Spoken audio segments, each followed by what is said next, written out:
Seja bem-vindo ao ANCP Conecta 2026, edição Expogenética. Mais um episódio contando que a Expogenética para a ANCP começa uma semana antes. São 5 episódios de podcasts com assuntos diferentes e que a gente vai congregar junto com o nosso seminário no dia 14, na sexta-feira, após as 4 palestras, um bate-papo, uma mesa redonda com todos os participantes dessa semana de podcasts, trazendo cada vez mais informação para o nosso associado, para o técnico que estará presente conosco na Expogenética. E, além disso, no nosso pavilhão número 8, o hashtag da Maíla, vem pro 8, né? Durante a Expogenética, na segunda, terça, quarta e quinta, 17, 18, 19 e 20, esse bate-papo aí das 9 às 10, com o nosso criador, com o nosso associado, trazendo sempre assuntos pertinentes, conectando o campo com a avaliação genética. E, com um gancho nesse assunto, eu não vou apresentar o tema de hoje, eu vou ler, porque a Maíla, como gerente de marketing, ela é uma ótima zootecnista. Antes dos índices, das DEPs e das análises genômicas, existe um passo fundamental: observar, medir e registrar com precisão. É a fenotipagem, que conecta a realidade do campo à ciência, tornando possível o melhoramento genético cada vez mais eficiente. É sobre esse tema que vamos conversar hoje com meu amigo William Cury Filho. William, seja muito bem-vindo. Obrigado pelo aceite do convite, né, pela sua participação. A Tássia Bertipaglia, também da nossa equipe de pesquisa e desenvolvimento, junto com o coordenador Fábio Gomes. Vamos fazer esse bate-papo gostoso aqui. E, Maíla, parabéns, hein? Parabéns. Eu fiz questão de ler o seu tema aqui, porque cada vez escrevendo melhor na parte zootécnica também. William Cury Filho, zootecnista, diretor da Brasil com Z desde 2004, formou em Marília, especialista em julgamentos de zebuínos pela FASU, lá de Uberaba, mestre em produção e qualidade pela USP Pirassununga, doutor em produção animal Unesp Jabuticabal, jurado efetivo das raças da ABCZ, ABCGil, ABCSG, ABCC e da ABA também. Então, o tema de hoje, fenotipagem, onde a genética encontra a realidade do campo, né? O que a gente falou, a realidade do curral, trazendo aí, volta. E aliás, algo que a gente tem falado muito, né? É a nossa cultura da equipe de pesquisa, né, Tássia? A gente tem dado muita atenção ao resultado prático. A gente tem hoje uma abertura a conversar, a sempre fazer ajustes de rotas, se necessário, para que a gente traga cada vez mais a realidade da nossa avaliação genética, estando condizente, né, com o resultado observado no campo. Fenotipagem, William Cury, fenotipagem. O que como isso começou a acontecer e a importância disso, né, na nossa base total dos programas de melhoramento genético. Bom estar aqui contigo, Cris, Tássia, Fábio, e tenho certeza que vai ser um bate-papo muito bacana. No currículo aí só faltou um pouco técnico de campo, tá? Primeiro, filho de pecuarista, então nasci no meio disso, e técnico de campo há muito tempo, então procurando conciliar, né, toda essa base conceitual com a experiência no campo, ou seja, muita poeira na bagagem e cabelo branco aqui, que aí me permitem ter um bate-papo mais interessante aqui com vocês e, obviamente, com você que nos assiste nesse ANCP Conecta, que tá muito bacana mesmo. Parabéns para vocês. Bom, fenotipagem. A Maíla já descreveu de maneira perfeita, né? Porque é justamente o que é fenotipagem. É o processo de medir, descrever e registrar características observáveis, né? Ou seja, é a coleta de fenótipos. E aí, como fenótipos bem coletados é a base para qualquer programa de melhoramento genético, nós temos uma conversa bastante ampla e interessante aí pela frente. Exatamente, né, William? importante nessa coleta de fenótipos de qualidade, é um assunto muito importante para nós. Pra qualquer programa de melhoramento, né, é essencial essa qualidade nos fenótipos. E essa fenotipagem, ela é interessante, um assunto muito importante, nós falamos muito de genômica nos últimos 10, 15 anos. Que ele participou de todos os podcasts aqui, tem um gancho da fenotipagem, né? Mas é tão interessante porque a genômica, ela vem esse salto nos últimos 10, 15, 20 anos, vem crescendo, e recentemente, né, nos últimos 5 anos aí, no melhoramento como um todo, a coleta de fenótipos voltou à tona. Então é assunto presente, por quê? Porque de fato mostra a importância de se trabalhar isso, né? De ter isso mais preciso e de melhor qualidade. Sabe que assim, essa fala do Fábio eu achei muito bacana, porque desde quando começo, né, a estudar mais genômica, eu tenho escutado que em tempos de genômica a fenotipagem é fundamental, porque poucas pessoas realmente compreendem que a genômica é recalibrada por esses dados fenotípicos, e aí sim, né, os SNPs vão ser melhor identificados, os SNPs mais expressivos, né, os marcadores mais expressivos para determinadas características. Então, eu não tenho dúvida de que nós vamos ter que continuar coletando fenótipo de qualidade sempre, por mais que a tecnologia venha se desenvolvendo no sentido de realmente entrar no DNA, né? Na genômica do animal, no genótipo do animal. O Fábio comentou em agora são tantos podcasts que nós gravamos aqui que eu já não lembro em qual, mas ele comentou exatamente isso, a importância, né, de você trazer esses fenótipos, porque senão a sua população genômica ela fica desatualizada, né? Exatamente, né? A população de referência, né, onde se prediz o valor dos SNPs, ela é extremamente importante ter representatividade, ter fenótipos de modo geral de qualidade, né? Nós sabemos que no processo de avaliação genética, da predição dos valores genéticos em si, quanto maior a qualidade desses fenótipos, quanto mais precisos eles forem, não somente o fenótipo, vamos fazer os adendos aqui, né, os anexos, grupo de contemporâneo, né, os grupos de manejo, né, a gente fala grupo aqui contemporâneo internamente, mas o lote de manejo, o grupo de manejo lá a campo, o estabelecimento desses protocolos básicos, ele é extremamente importante porque ele nos serve de base para classificar, não exatamente classificar, mas dividir, subdividir essa população e poder quantificar os impactos dentro de cada uma dessas subdivisões. Isso é um processo de avaliação genética, né? E pensando nisso, né, nessa importância de se ter essa fenotipagem, né? Lá no campo, o que você pode passar, pode nos dar de informação em relação à importância de acompanhar a coleta, de estar lá no campo para observar se isso é feito de modo efetivo? Porque qualquer desvio que venha na informação para nós, ela pode impactar, de certo modo, no processo de avaliação genética. Perfeito, perfeito. Bom. É assim, você quer que eu fale 5 minutos ou 1h30 sobre isso? É bem isso, Cris. Tentando sintetizar a coisa, né? A gente não tem dúvida que a base de um programa de melhoramento genético, a base da comparação entre animais é a formação do grupo de manejo, depois que se traduzem nos grupos de contemporâneo dentro do programa.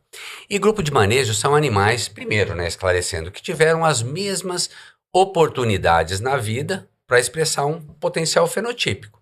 As mesmas oportunidades ambientais, ou seja, mesmo manejo nutricional, sanitário, enfim, para expressar um potencial fenotípico de ganho em peso, de idade ao primeiro parto, de musculosidade, de precocidade, de habilidade materna, de área de ouro de lombo, espessura de gordura subcutânea, enfim, todos os possíveis fenótipos a serem coletados.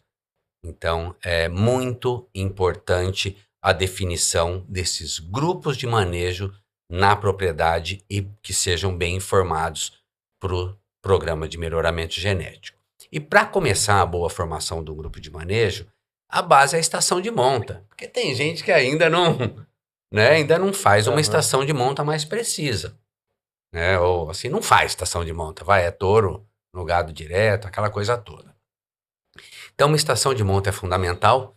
Muita gente acha que às vezes vai perder, vai ter menos bezerros nascidos implementando uma estação de monta, mas não é assim, fora a capacidade de realmente identificar as matrizes mais eficientes. Então, esse é o ponto número 1. Com uma boa estação de monta, a gente concentra os nascimentos. Conforme esses animais vão nascendo, a gente pode ir formando os grupos de contemporâneo na fazenda. Eles vão, para a maternidade, então, a vacada, vai nascendo a bezerrada, Fábio. Eu vou falando um pouco de detalhe na coisa. Não, mas é interessante. Porque é a base. É o beabá importante. importante da fenotipagem. Né? É o grupo de manejo. Também acho. Então vale a pena detalhar, né? Então vamos lá. A vaca começa a descer o mojo, vai para o pasto maternidade e conforme forem parindo, a gente vai separando em grupos de manejo, de acordo com a capacidade, a estrutura da fazenda de alocação em cada pasto.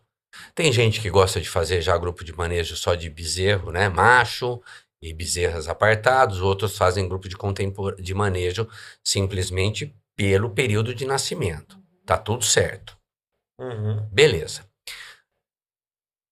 Daí para frente, a gente vai tentando manter esses grupos de manejo até o final das avaliações genéticas, lembrando que nasceu, formamos grupos de manejo depois do pasto maternidade. Depois vai ter um momento pós-desmame que esses animais podem ser reagrupados de novo, mas eles fazem parte do grupo de manejo 1 aqui, depois do grupo de manejo B ali na frente, e a gente não perde essa conexão, que é super importante. E a gente pode ter grupos maiores na recria, Aí fica mais tranquilo da gente ter grupos maiores. Um ponto que sempre cai para mim, e aí eu vou devolver a pergunta, é que às vezes, como consultor, Fábio, e aí eu tenho que ver se eu estou fazendo mais certo ou mais errado, quando eu tenho, por exemplo, pastos vizinhos de cerca com um manejo super parecido, é a mesma pastagem, a mesma suplementação mineral, eu prefiro considerar ainda assim o mesmo grupo de manejo para ter um N maior, um número maior para avaliação genética. Agora, se eu tenho uma diferencinha um pouco mais pronunciada de pasto, que é a base, vamos dizer assim, do aporte nutricional, eu subdivido. Aí eu devolvo a pergunta, faço assim ou a gente deve... Como é que você que está nos assistindo vai separar melhor esses grupos de manejo? Com detalhe só no pasto ou se for muito parecido eu posso considerar informar o mesmo de grupo de manejo para NCP? Eu vou adicionar um tempero a essa pergunta do William. Vamos aproveitar, então você responde a pergunta dele, depois faz a diferença do grupo de manejo e grupo de contemporâneo. Show. Perfeito. Não, é uma excelente pergunta, Nesse contexto, você me passando, que nós temos a informação de que a pastagem é muito parecida, é a mesma pastagem, mesmas condições de pastejo e tudo mais. E aí, para eu te passar se deveria permanecer no mesmo lote ou não, eu precisaria saber o tamanho desses lotes. Então, se você já tem um lote grande o suficiente, não precisaria ficar agrupado. O que nós tomamos como uma medida interessante aqui, para os nossos lotes, é a data de pesagem. Porque a data de pesagem, ela basicamente ela é uma medida que auxilia na nossa composição para entender quantos animais ou todos os animais daquele lote foram pesados no mesmo dia. Se eu tiver um lote muito grande, eles não foram pesados no mesmo dia. E aí eu começo a ter vários adventos ali que podem interferir nesse contexto. É a mesma pessoa que manejou, é a mesma pessoa que estava na balança, a balança foi calibrada naquele outro dia novamente. Então são vários pontos que nós começamos a discutir que são muito mais complexos. Nesse caso, se a população ela é uniforme, digamos assim, ela é uniforme, mesmas idades, mesma época de nascimento ali, não sei se é subdividido em 2 na estação, 3, enfim, depende de como for o volume de animais. mas a pastagem é muito similar e o manejo é exatamente o mesmo, e você consegue pesar os dois animais no mesmo dia,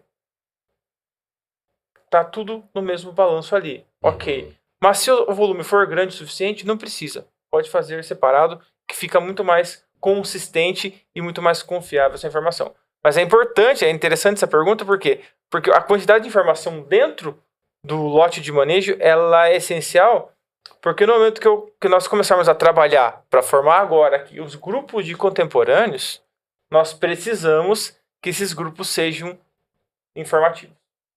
Então eles têm que ter um tamanho mínimo de informação, de volume de animais, para que a informação seja confiável. Então eu passo o meu grupo de manejo para a NCP e aí vocês, né, que tratam os dados, vão ter uma subdivisão aí para formar os grupos de contemporâneo dentro do programa, né? Que é a pergunta do Cris. E aí, detalha para a gente então como formado esses grupos de contemporâneo já no programa, que às vezes recebe um lote de manejo com um intervalo de nascimento mais amplo. O que você faz? Quer responder? Pode. Deixa ela falar, A gente, toda vez que a gente tá num podcast ou numa live, a gente tem que dar uma cortada no Fábio pra Tássia falar. Ele gosta de falar, né? Não, eu posso contribuir, depois eu passo a bola para você, então, novamente, né?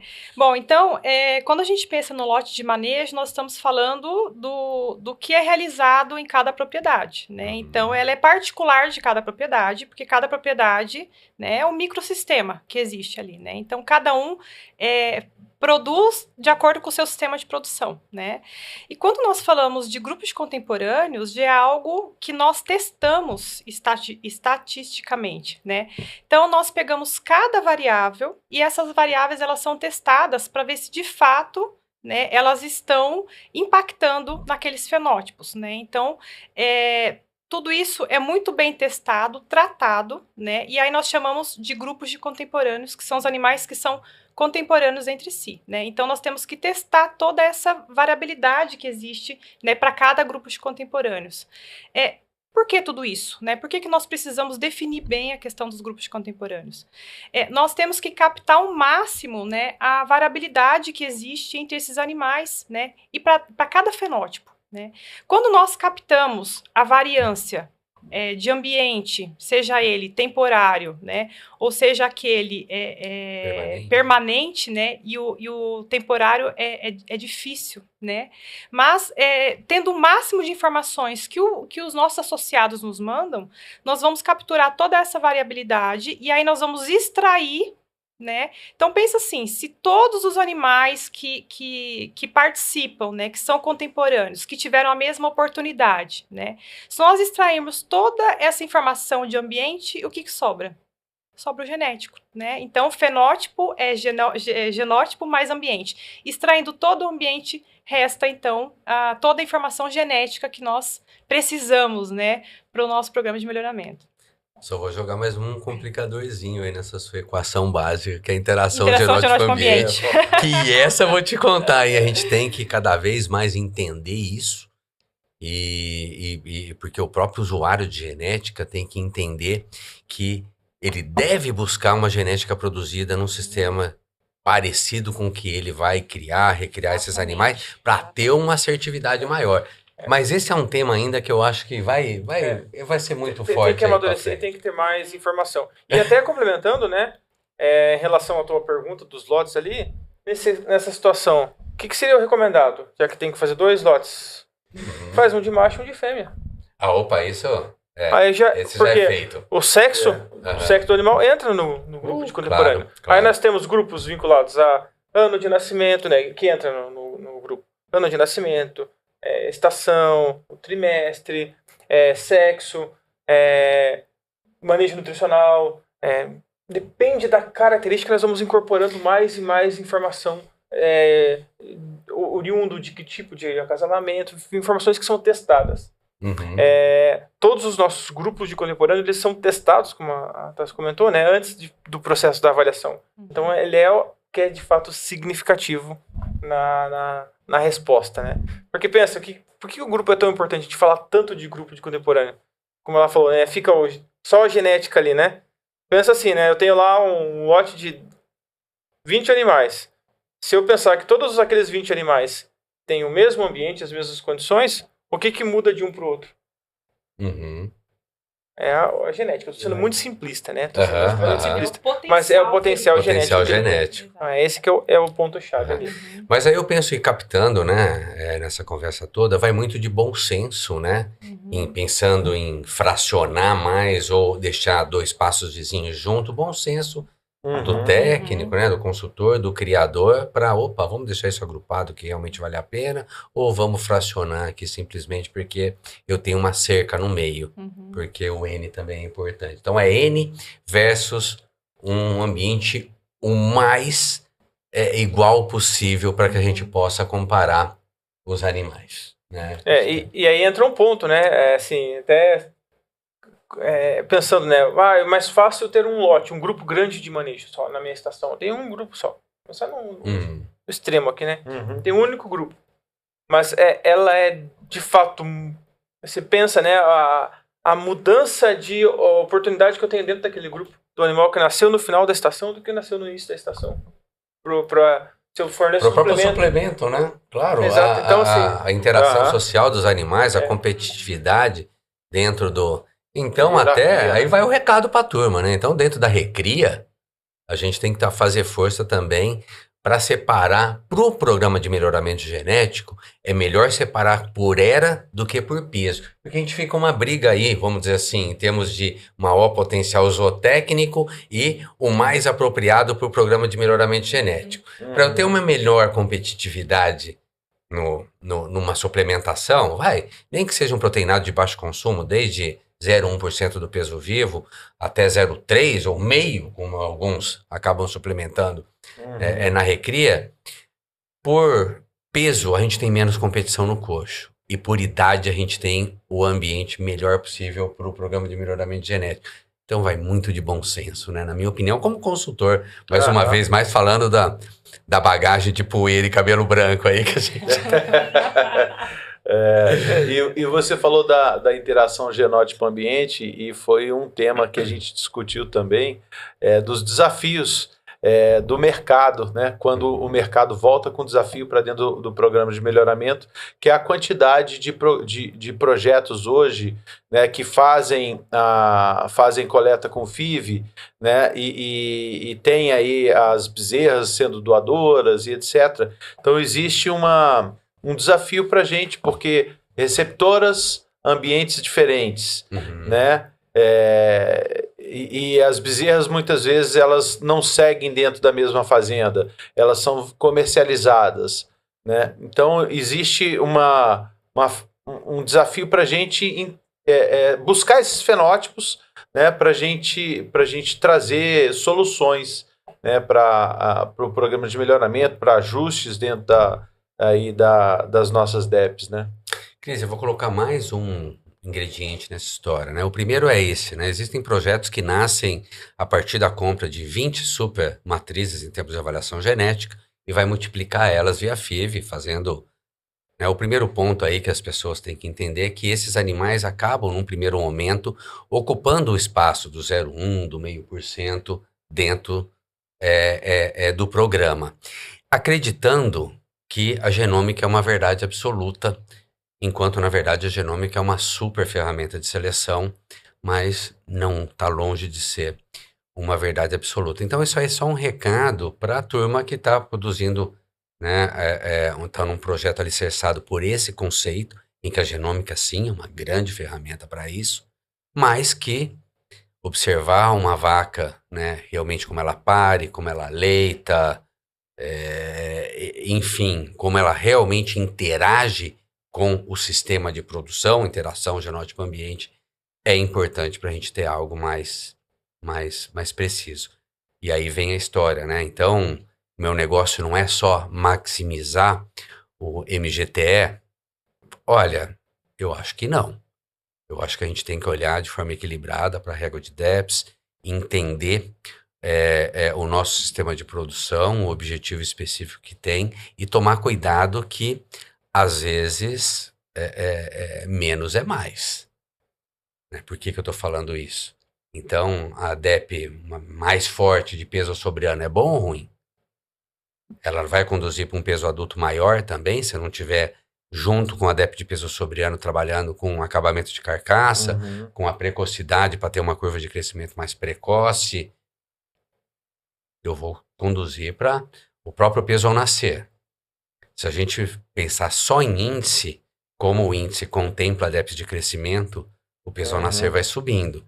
Poxa, mas o Nelore dominou as passagens brasileiras por a fêmea parir fácil, o bezerro ser vigoroso, logo partir para a primeira mamada, o índice de sobrevivência então é grandão. Então, se a gente for só peso ao nascer vai junto por correlação, o que vai acontecer? Principalmente com pós-desafio da precocidade sexual, porque o Nelore, aonde a gente desafiou o Nelore, ele responde. Tá? Aquela história, puxa, Nelore não é precoce sexualmente, né? Eu, no meu mestrado, lá atrás, 1998... Bolinha. 1900 bolinha. a CFM estava começando com essa história da PP14, né? Os projetos do Joanir e do Bento, enfim, a gente acompanhando tudo isso. E era uma história de que era um mito pro Nelore. Eu acompanhei, tá? Como eu sou filho de criador, acompanhei novilha sendo desafiada com 3 anos. Ambiente baixo, braquiarinha, sal mineral batizado, né? Aquela história, descer a carreta de Mossoró. E desafiava a novilha aos 3 anos. De repente, desafiar a novilha com 2 anos virou uma coisa assim... Opa, ou emprenha com 2 anos ou cai fora, né? Não faz sentido. Até a gente chegar na precocidade sexual, né? De desafiar entre 14 e 17 meses, enfim, 12, 17 meses. E os animais responderem bem, né? Por genética. E aí, enfim, tem gente que artificializa muito isso, tem gente que faz de forma mais natural, mas enfim. Mas o Nelore responde. E só para complementar, Cris, o ingrediente que eu ia colocar mais... é a história de que alguns criatórios, né, de pecuária seletiva que vem de touro estão turbinando demais o sistema de produção. E às vezes, enfim, temos que tomar um pouco de cuidado com isso. Então, 2 cuidados. Um de pensar só na otimização do índice e outro em pensar só na apresentação do touro. Tá? Porque aí vira aquela história, né? Leilão de touro de 2 anos, 800 quilos, 750. Será que isso é a nossa realidade? Ou se a gente está fazendo de forma com que isso vai colapsar se a gente for para a realidade da pecuária comercial? Isso é interessante, William, porque pensa, né, a precocidade, já que você comentou, vamos aproveitar a PP30, né, nossa 3P, ela é uma característica muito interessante, importante, né? Porque pensa, uma fêmea, quanto mais jovem ela produz... mais ela começa a dar o retorno. Mais rápido o retorno, Mas tem um ponto, né? Tem 2 pontos interessantes de se discutir aí. Primeiro, fugindo um pouquinho do fenótipo, eu vou voltar no fenótipo. A utilização disso que você comentou, né? A seleção, nós temos que tomar um cuidado, né? Pensando no ponto de vista geral de seleção dos animais, de DEPs, que muitas vezes considerar a interação genótipo-ambiente, porque o ambiente de seleção, ele foi um ambiente que ela teve condições muito melhores, às vezes, do que os filhos daquele touro lá, que tem uma boa... vão ser desafiados, né? As filhas, eles serão desafiados no campo, enfim. É só um cuidado que, principalmente os consultores, né, e os associados têm que ter em mente que a realidade do ambiente de seleção, né, que foi feita a avaliação, são ponderações. E essa mudança não é linear, né? Daria pra falar um assunto só de interação genótipo-ambiente aqui, que ela não é linear. Mas, voltando ao fenótipo, o que é interessante da 3P, falando de qualidade do fenótipo e do lote de manejo, enfim, uma coisa muito importante de se considerar é que quando nós temos fenótipos de 3P, geralmente acontece muitas vezes isso que se comentou da suplementação de idade ou peso. Que essa idade ou peso já tem uma pré-seleção. Eu suplemento melhor quem tem peso, quem tem um peso diferente, eu já faço uma pré-seleção. E para 3P, pode ser que tenha a mesma ideia. Faço uma pré-seleção e eu não informe o lote todo disponível, que foi desafiado. E qualidade de fenótipo não quer só dizer que nós temos 100% das fêmeas lá na verdade, do William, 100% das fêmeas parto confirmado até os 30 meses. Enfim, pode ser uma realidade tua, mas não é o objetivo que você só envie informação das que foram confirmadas. Claro. Nós precisamos da informação de quem não concebeu nessa idade. E essa informação ela é tão ou mais importante do que das fêmeas que conceberam. Se elas tiveram a oportunidade até, né? Porque muitas vezes tem uma pré-seleção que elas não têm nem a oportunidade de conceber. Então, essa história da fenotipagem aí, da gente buscar, assim, dentro da cartilha do programa de melhoramento, o melhor possível, ao mesmo tempo, isso ser factível com os interesses, até com a realidade da fazenda, com os interesses comerciais da fazenda, é um lance de bom senso, é um lance de equilíbrio mesmo, né? E assim, dentro da comunicação nossa, como a NCP, como uma associação que deve prestar serviço aos seus associados, né? Nós, inclusive, retomamos aí a vinda do GT exatamente para trazer cada vez mais esses assuntos, né, do campo e os desafios que a nossa equipe de pesquisa tem, né, para essas respostas de produção e as respostas comerciais, inclusive, né? Nós temos que cada vez mais evoluir também conforme o mercado, né, conforme o comercial nos exige. Cris, nesse ponto até, para mim, assim, é muito claro que quem trabalha com a pecuária seletiva é um produtor de semente, tá? A principal semente da pecuária comercial é o touro, ok? Claro que a média do sistema de produção de quem produz semente é melhor do que a média da pecuária comercial. Mas o que a gente tem que cuidar um pouco olha o que aconteceu com a pista, porque eu gosto de pista, eu julgo também.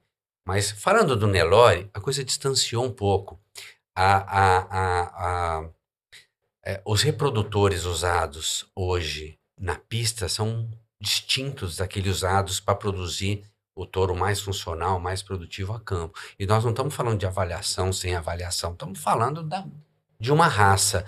Poxa, mas por que então a pista não foi capaz de identificar animais superiores? Claro que foi, mas para aquele ambiente criado a pão de ló, onde quem pode mais chora menos. Então vale tudo em termos de artificialismo em prol daquela performance. Primeiro ponto que tem a ver com nossa conversa.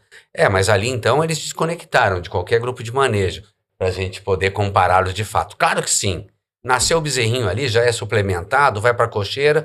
Então, eles desconectam de grupo de manejo. A genômica pode ajudar em alguma coisa, porque os fenótipos seriam dispensados, mas eles são desconectados. Mas o ponto principal aí é que a gente, se criar um ambiente muito longe da realidade da pecuária comercial, essa genética muitas vezes produzida aqui não vai servir para cá mesmo, tá? Do ponto de vista de pista e campo, o que a gente tem para chegar nisso é biotipo, beleza? Agora, no produtor de touro, que muitas vezes eu já vi provas de desempenho, né? Provas, vamos dizer assim, de eficiência alimentar, que estão sendo hoje muito utilizadas para preparar o animal para o leilão e não simplesmente para identificar os superiores em eficiência alimentar, vão distorcendo. Por quê? Porque esse ambiente vai ficando mais longe da realidade da pecuária comercial e esse dado fenotípico, voltando ao tema fenotipagem, linkando, ele pode ser um dado que, por interação genótipo-ambiente, não vai ser, enfim, não vai ser legal no final das contas. E esse é um assunto bastante complexo, bem interessante. Eu não sei se eu desviei um pouco. Não, mas dá história para muita coisa. Demais, demais.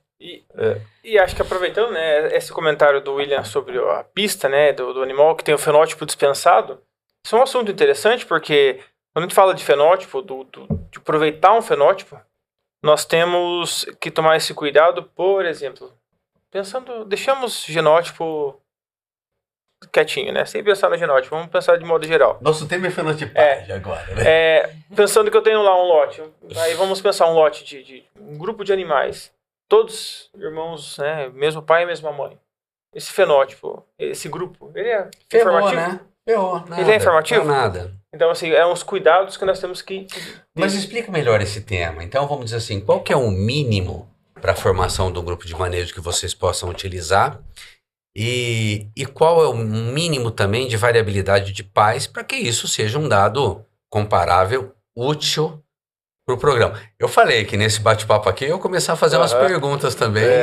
Então, é para a Tássia. Tá. Bom, porque eu já ia dar bronca já aqui, ó. intervi de 35 minutos, vocês só deixaram a Tássia falar uma vez. Essa é a segunda. Pô. Então agora a bola tá com a Tássia e vai ficar com ela. Show! Não, porque é muito bom, né, ouvir também.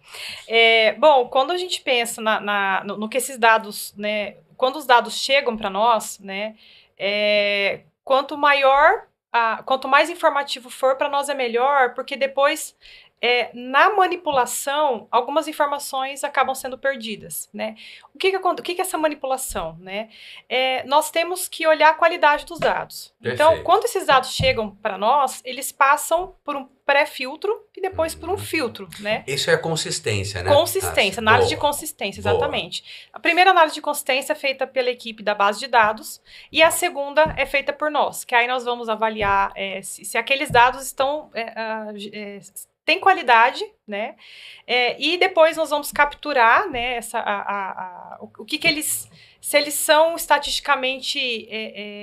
se eles têm um impacto naqueles fenótipos, e depois, para cada fenótipo, para cada variável, né, nós vamos testar, né, para cada característica nós vamos testar, e aí os grupos eles são formados de acordo com o fenótipo, né. Então, quando nós pensamos, né, nos grupos de contemporâneos, tem que ter um mínimo. Imagina um grupo de contemporâneo com 1 ou 2 animais.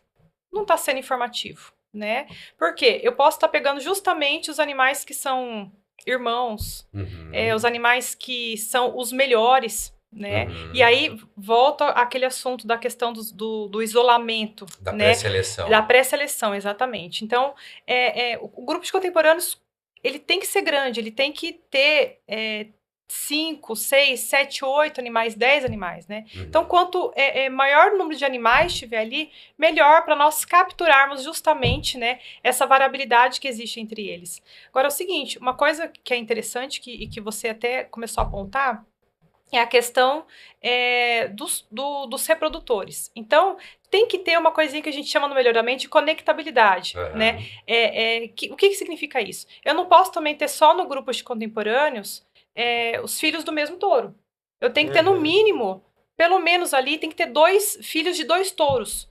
Por quê? Porque aí, justamente, eu consigo conectar as minhas informações. Senão, novamente, ele fica isolado. E se ele está isolado, ele é pouco informativo. Então, tem que gerar essa conexão entre as informações, né? Para que, de fato, aquela informação que chega do campo para nós, de fato, ela seja utilizada. Senão, infelizmente, na análise de consistência, ela é perdida, né? E muitas vezes... acaba acontecendo, né, a questão do isolamento, e aí acaba, muitas vezes, essa informação que demorou anos para ser coletada, ela acaba sendo perdida, justamente porque ela é uma informação, ela é um dado pouco informativo, né. E só para complementar, né, pensando em um grupo de contemporâneo de 10 animais, o grupo de manejo tem que ser maior, porque os dados são filtrados. Então, respondendo a outra pergunta, acho que teria essa dimensão, né? Nesse impacto aí. Exatamente. Vai muito de bom senso, mas o que eu achei legal aqui, né, e que você, né, que nos assiste tem que entender bem, é que existe a preocupação do programa em fazer uma consistência desses dados. O dado que está muito fora, esse animal aqui pesou 100 quilos a mais do que a média do grupo de manejo informado. Opa, pera lá, né? Biologicamente isso é possível? Não é possível. Então foi um erro de informação, ou ele recebeu um trato, puxa, ele é cortado. Aí a DEP dele é estimada basicamente por matriz de parentesco, onde a genômica influencia bastante. Aí eu que venho com uma pergunta, eu vou com aquelas, né, já que é pra gente...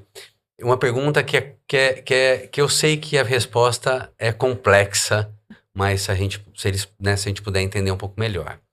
Então, quando a gente está estimando o valor genético de um animal, o quanto é influenciado pela matriz de parentesco e o quanto é impactado por essa fenotipagem, por esse dado fenotípico. E a gente sabe que é complexo porque entrou genômica diferente, sem a genômica, dependendo da conectividade. Eu sei que a gente não tem uma resposta para isso certinho, mas eu acho que a turma se interessa em saber um pouco mais, porque vem muita crítica, né? Não, avaliação genética é pura matriz de parentesco aí, pariri pororó, e aí entra a matriz de parentesco genômica, e o fenótipo acaba sendo, né, ficando em terceiro, quarto, quinto plano. E aí, como é que a gente fica? Pois é, respira e vamos lá. Bom, o interessante que é algo que principalmente a Tássia tem dedicado um tempo para estudar essa variância dentro da população da NCP, né? Exatamente, Porque assim, quando a gente pensa Tá vendo? Eu passei a bola para ela agora educadamente. Você me cortou? É quem estuda o tema, quem tá direto ali, poxa. Não, e algo que nós queremos essa resposta, nós precisamos dessa resposta, né? E já teremos bons resultados, né? Mas assim, é que com o tempo, né, com a seleção genômica, né, ganhou um grande destaque, né? E criou-se a falsa impressão de que o fenótipo, ele é pouco importante. Uhum. Na verdade, sem o fenótipo, nós podemos até, muitas vezes, jogar... Nós não, né? Os programas, né, que nós utilizamos, os programas que fazem, né, toda essa parte estatística, ele pode até gerar um desequilíbrio. O desequilíbrio ele vem por vários motivos. Primeiro que existe uma pré-seleção dos fenótipos, né? Justamente essa questão que nós estávamos comentando, né? Eu só vou enviar aquelas que ganharam mais peso, aqueles que foram melhores, que tiveram um desempenho excelente, aquelas que emprenharam e pariram, bezerro... na idade jovem, né? Tá, desculpa te interromper, mas já interrompendo, então, né, para que você entenda, uma pré-seleção, como você diminui a variabilidade no seu grupo de manejo, ao invés de você estar jogando a favor desse bicho seu bom, você está elevando a média, os desvios com relação à média vão ser menores, né? E aí você está perdendo, não é isso, Tássia? Exato. Então, nós precisamos, para capturar a variabilidade, quanto mais variabilidade nós tivermos, melhor, né? Porque aí nós estamos não gerando uma amostragem, nós estamos capturando as informações daquela população, né? Então, quanto mais variável for, para nós é melhor, né? Então, aí, novamente, né, voltando para essa questão, então existe uma pré-seleção, muitas vezes, do fenótipo que chega para nós, que é justamente, vou só enviar as que emprenharam, as que ganharam peso, as que foram melhores. Existe também uma pré-seleção que, infelizmente, é a realidade, que é a pré-seleção dos animais que são genotipados. Eu só vou genotipar os melhores. Porque tem um custo, né, Tássia? Não é fácil falar. Exato. Não, genotipa também o fundo. É difícil cientificamente convencer, né? Seria o melhor, né? Mas seria perfeito, né? E aí, muitas vezes, genotipa os parentes, né? Então, existe também uma pré-seleção dos animais que são genotipados, né? Então, quando esses dados chegam, né? E justamente, aí nós temos que achar aí pegar essas informações da melhor forma possível, fazer toda essa questão da análise de consistência, para depois nós utilizarmos, de fato, as informações que são importantes, né, de serem utilizadas. Então, essa questão, né, quando na seleção genômica tudo isso foi consolidado, o fenótipo acabou perdendo espaço por um período, teve aquela falsa impressão de que ele não é importante, e hoje, né, de uns anos para cá, na verdade, de todos os estudos que estão sendo realizados, ele está falando exatamente o oposto, né? Não sei se vocês já falaram essa frase hoje, né? Mas em terra de genótipo, quem tem fenótipo é rei, né? Isso aí. Então, por quê? Porque essa informação é necessária porque na própria avaliação genética, né? Quando não tem uma informação, ele precisa encontrar um ponto, né, chave, em que, hora que ele se estabilizou, quando aquela informação é estabilizada, né, o que a gente fala que é a convergência, quando ele começa a encontrar um ponto para se estabilizar, se não tem o fenótipo, ele vai acabar jogando muitas vezes para a média. E se aquele animal é muito bom? né? Então, assim, para nós termos de fato essa informação, para que nós tenhamos uma avaliação, né, cada vez mais conectada de fato com o campo, nós temos que ter informação do fenótipo para na hora que dos cálculos ele tiver um fenótipo, ele consegue ponderar melhor. Então, acreditava-se justamente na no advento, né, da genotipagem, que ele era o rei. Na verdade, o rei continua sendo o fenótipo conforme era no início, que no início eram, né, as DEPs, né, conforme o parentesco, né, conforme o pedigree do animal, continua também, mas a genômica, ela entra como uma ferramenta que vai acrescentar, e ela acrescenta muito, né, porque ela ajusta o parentesco, né, muitas vezes acaba sendo informado errado, né, então a genômica, ela tem o seu papel importante, sem mas dúvida. O fenótipo, ele continua sendo o rei, né? Então, nós estamos estudando justamente isso, né? Então, nós queremos estudar essa questão do peso da genômica e o peso do fenótipo, né? Tanto para características de classes, né? Quanto as contínuas, né? E trazer essas informações, assim como as informações também de parâmetros genéticos, né? Dos parâmetros populacionais, né? Que nós precisamos dessas informações com os dados da NCP, exclusivos da NCP, né? Para que cada vez mais nós tenhamos dados que são informativos, né, para o pessoal usar a campo, né? Então, muito bacana. Nós teremos respostas em breve. Essa é uma resposta que não está pronta ainda, não é né? Fácil, Mas nós entendemos que todo mundo tem o seu papel, né? Que ele é muito importante, continua sendo importante, e que cada vez mais estudando essa ponderação, né? Porque o que a gente acaba estudando? A gente estuda a parametrização, né? Ou seja, a gente está justamente tentando entender qual é o ponto. E esse ponto, que é o equilíbrio, né? Quando você tem informações que já são pré-selecionadas, né? Tanto de fenótipo quanto de genótipo, né? E como é que nós podemos ponderar da melhor forma possível, né? E aí, cada vez mais, né? Estudando, né? E trazendo as tecnologias cada vez mais, né? Nós vamos ter modelos, né, mais preciso, mais apropriados, cada né? vez mais, coisa exatamente.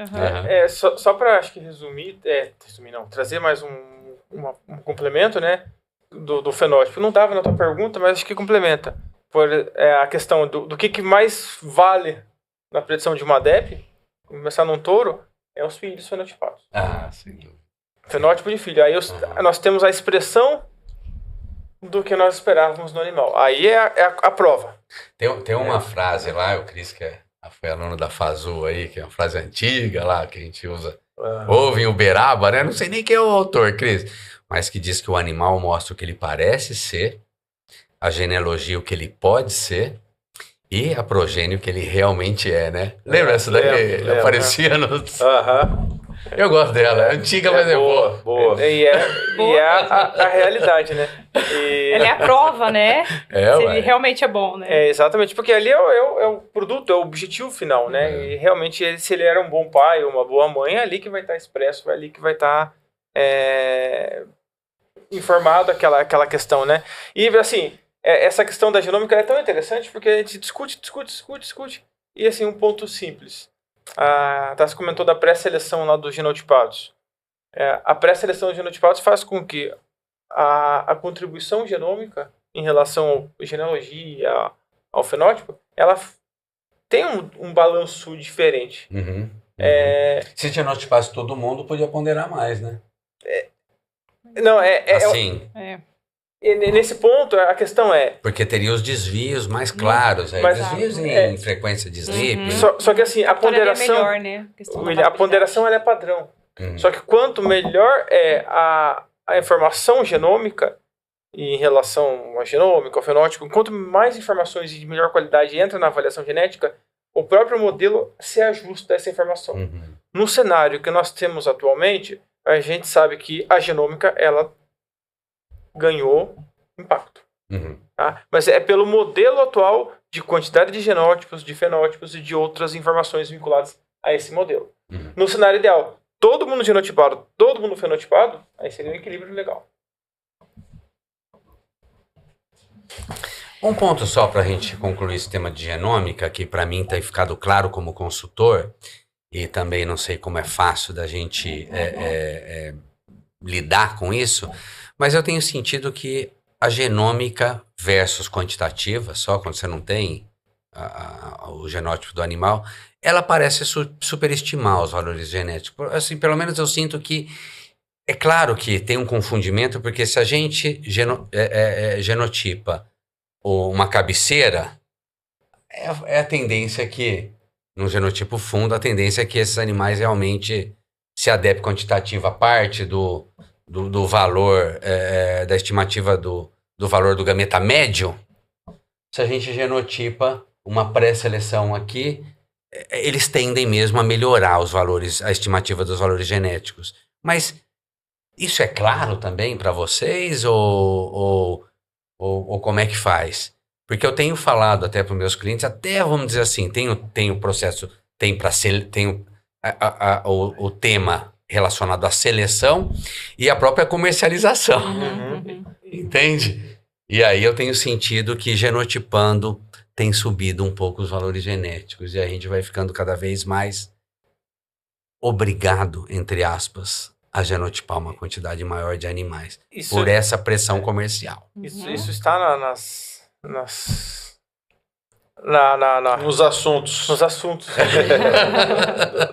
do setor de pesquisa, né? Show. Que é esse impacto do Aham. uso de genômica nas avaliações. Aham. É o viés vinculado à amostragem, especificamente, e a qualidade dos fenótipos. Mas tem isso, é o foco principal que a Tássia está... Porque nós estamos falando de fenotipagem, e lembrando aqui que a genotipagem, a partir do momento que a gente quantifica SNP, é uma fenotipagem também.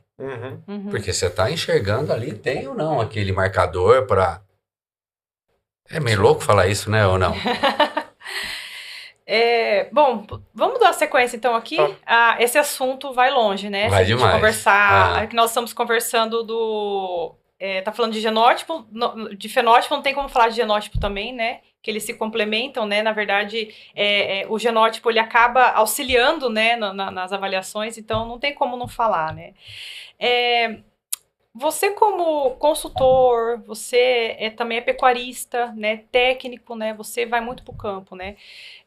Quais são os maiores desafios que você já encontrou para ampliar e melhorar a qualidade, né, desses dados que precisam chegar até nós, né, os dados que chegam para fazer avaliação, né, quais são os desafios para padronização, né, principalmente dessa questão das coletas de dados?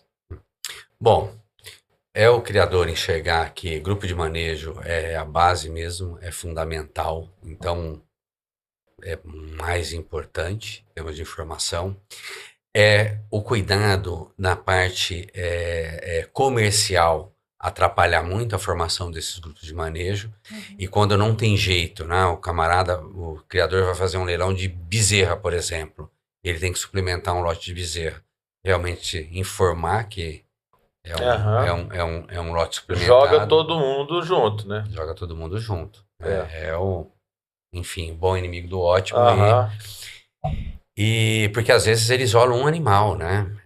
Aí esse animal vai perder a informação fenotípica. E não tem problema. Melhor que ele perca a informação fenotípica do que ele tenha um dado mal informado. Exato. Então tem que haver essa conscientização do criador. Aí melhor ficar na matriz de parentesco.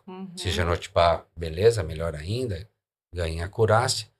Mas eu acho que é basicamente isso, Tássia. É essa consciência da formação correta de grupos de manejo e que se um animal sai do grupo de manejo para um aporte nutricional maior por fins comerciais, não tem problema.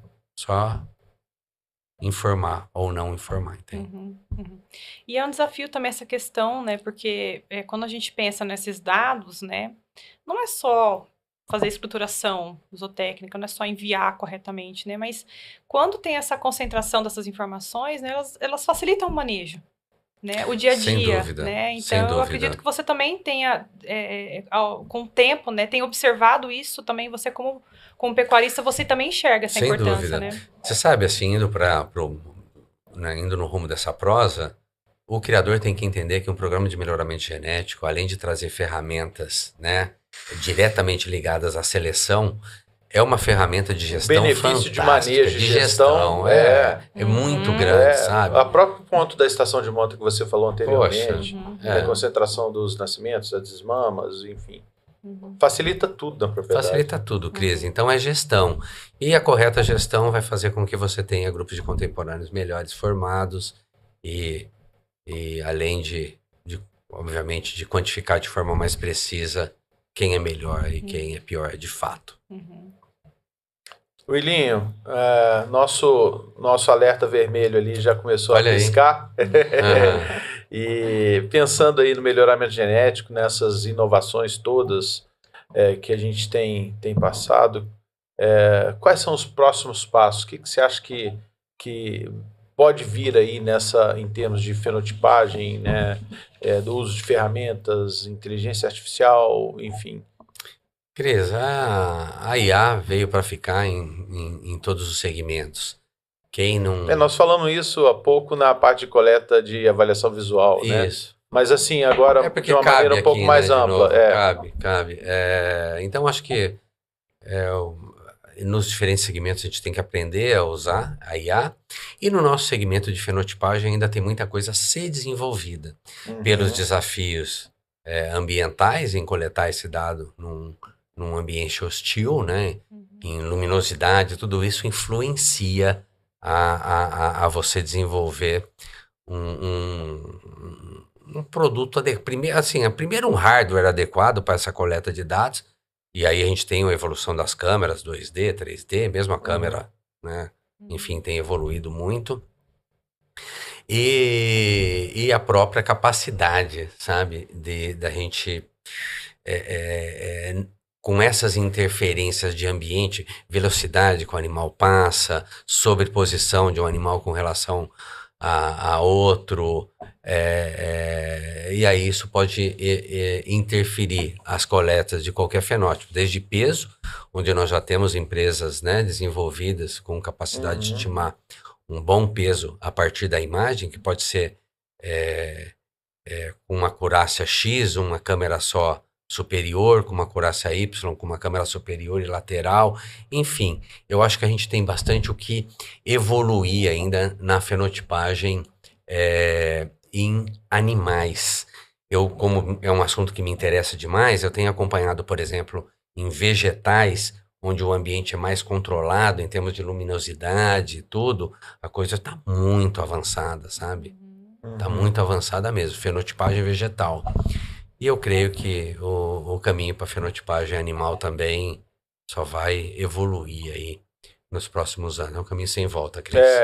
Uma das grandes dores essa informação chegar com qualidade, né? Então, eu acho que essa inteligência artificial, interfaces que facilitem essas coletas de peso, de perímetro escrotal, e de repente acende um sinalzinho vermelho se de repente está fora do que é um desvio padrão daquele grupo. Enfim, eu acho que tem tanta coisa para evoluir e contribuir para que esses fenótipos cheguem de uma maneira mais ajustadas, né, e mais corretas, porque se de repente lança um alerta lá que aquele fenótipo coletado está meio fora, o cara vai conferir a balança, enfim, né? Eu acho que tem uma série de inovações que podem vir nesse sentido.